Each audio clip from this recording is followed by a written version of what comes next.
ကျွန်တော်ဒီနေ့နီးကောင်းတစ်ခုပြောပြမယ်။ဘာနီးလဲဆိုတော့ကျွန်တော်ပြောရေးဆိုရနဲ့ပတ်သက်လို့ရှိရင်မဖြစ်မနေအောင်မြင်မှဖြစ်မဲ့အလုပ်မျိုး။နော်။ကိုယ်တွေ့တဲ့အခါဒီလုပ်ငန်းကိစ္စပြောတဲ့အခါမှာအောင်မြင်မှဖြစ်မဲ့ကိစ္စမျိုးတွေ။ငွေကြေးခက်ခဲလို့ငွေကြေးရှာတဲ့အပိုင်းတွေမှာဖြစ်စေ။လုပ်အင်တာဗျူးလျှောက်တဲ့အခါတွေမှာဖြစ်စေ။လုပ်ငန်းကိစ္စတစ်ခုကိုဆွေးနွေးဖို့အတွက်တယောက်နဲ့တယောက်တွေ့ဆုံရတော့မယ့်အခါတွေမှာဖြစ်စေ။နော်။အသုံးဝင်တဲ့နည်းတစ်ခုဖြစ်တယ်။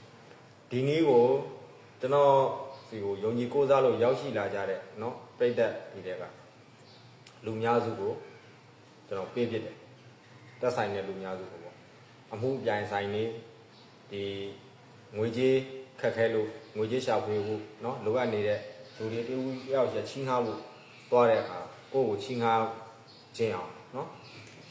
အောင်မြင်မှဖြစ်မဲ့အနေအထားမျိုးတွေလုပ်ငန်းအင်တာဗျူးတွေအောင်မြင်ခြင်းတဲ့လူတွေအတွက်ကျွန်တော်ဒီနည်းကိုပေးတာများတယ်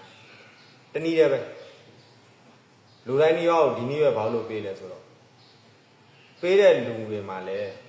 10ယောက်မှာ9ယောက်လောက်အောင်မြင်တယ်နော်အဲ့ဒီအတွက်ကျွန်တော်ဒီနည်းကိုပေးတာဖြစ်တယ်အသုံးပြုပုံကလည်းလွယ်လွယ်လေးတယ်အဓိကလိုအပ်ချက်ကတော့ဩဇာပင်တစ်ပင်ရှိဖို့တော့လိုတယ်ဗျနော်ဒီဩဇာပင်နဲ့ဘုရားရဲ့ဉာဏ်တော်သုံးဒီဘုရားရှင်ဘုရားယဟန်တော်ရရှိရတော့ဉာဏ်တော်3ပါနော်ပုပ္ပေနိဗ္ဗာန်ဉာဏ်ဒိဗ္ဗစက္ခုဉာဏ်အာသဝခယဉာဏ်ဆိုတဲ့ဉာဏ်တော်3ပါးနဲ့ပေါင်းစပ်ပြီးတော့အသုံးပြုတဲ့နည်းကျွန်တော်ပေးမယ်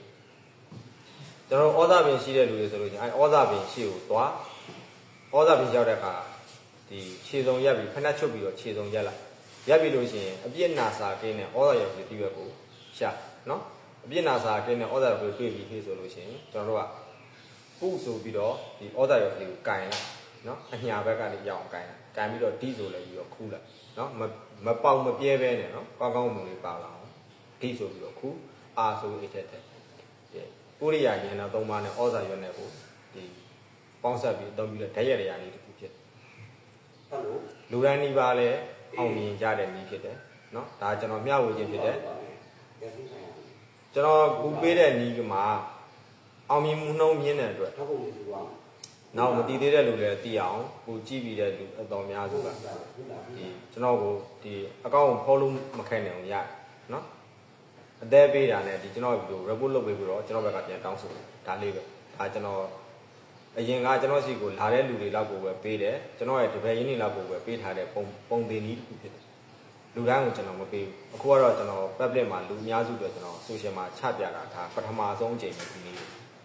ကျွန်တော်ရင်စာရေးတယ်စာရေးဝင်လည်းတစ်ခါမှချမပြခဲ့ဘူးเนาะအဲ့အတွက်ကျွန်တော်တစ်ချက်ပဲဒါလေးပဲပြန်ကူညီပေးပါကျေးဇူးတင်ပါတယ်